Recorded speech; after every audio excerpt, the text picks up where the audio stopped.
Okay, again, I'm talking about a belief that some sort of artificial intelligence was responsible for a lot of the ancient constructions around the world, um, along with these images that I believe I discovered that I think are showing us things.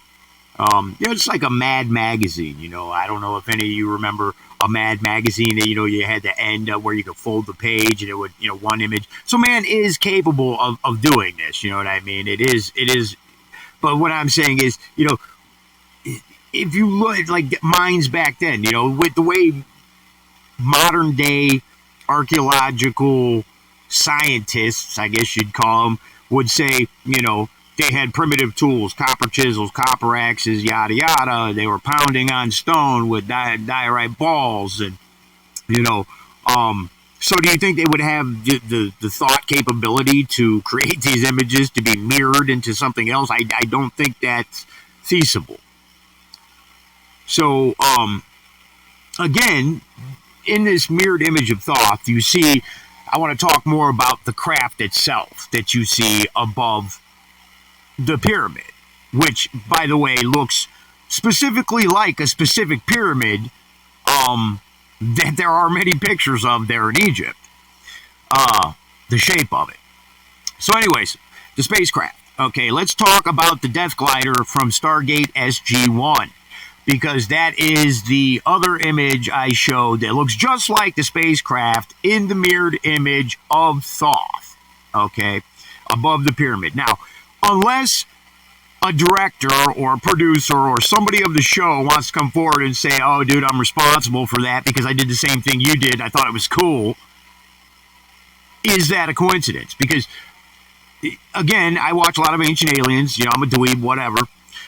They talk about this thing called the Akashic Record, this database of knowledge that people like, Nikola Tesla and Albert Einstein and, certain individuals throughout history were tapped into very deeply rooted, like there's this database. So they talk about alternate realities and, how there could be multiple, for every possible version of your life, there could be a world for that, and all these things, the multiverse and all this crap, crazy shit, quantum stuff.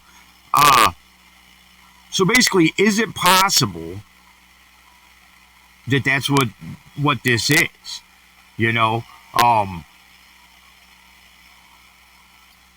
Because if you look at like science fiction, let's go through television and go through some science fiction past, like Star Trek.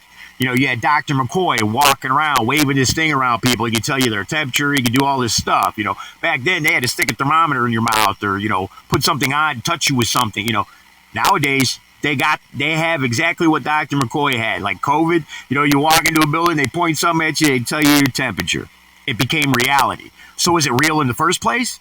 Same thing, if you look at, when cell phones first came out, the flip phone, it looked just like, was it intentionally designed that way to mimic the thing from Star Trek? Did the creator of that flip phone do that intentionally? Or was that just how it came about? Because if that's just how it came about, you know what I mean? Then these things, were they real to begin with? Because, you can read about them actually working on warp drives and, these crystals. Now we have these power crystals and these crystals we can store data in, just like you've seen in like, Star Trek and, all these space shows, Stargate SG-1, so on and so forth. All these spacecrafts, operated on crystals. And is this a reality? Are these the things being shown to us? So my belief is this, that people, when they think they're creating something, they're not actually just creating something. Everyone is tapped into this database. It just depends on how much you think about it, I suppose. Or is it just working itself out? Somehow maybe it's programmed in our DNA to tell these stories and to invent these things and do this stuff because they were real. And it's embedded in our, that could be the dormant part of the human brain, you know what I mean? And that could be the explanation of why the Death Glider from Stargate SG-1 looks just like the spacecraft in this mirrored image of Thoth, an ancient Egyptian god that the ancient Egyptians said came from the stars and taught them how to do all this stuff and left them the emerald tablets and all this crazy shit. Pardon my language. Now, a lot of the smart guys, because we got a lot of smart guys running around the earth, and a lot of these smart guys all agree on something, because I listen to a lot of them. I watch a lot of what I call nerd TV.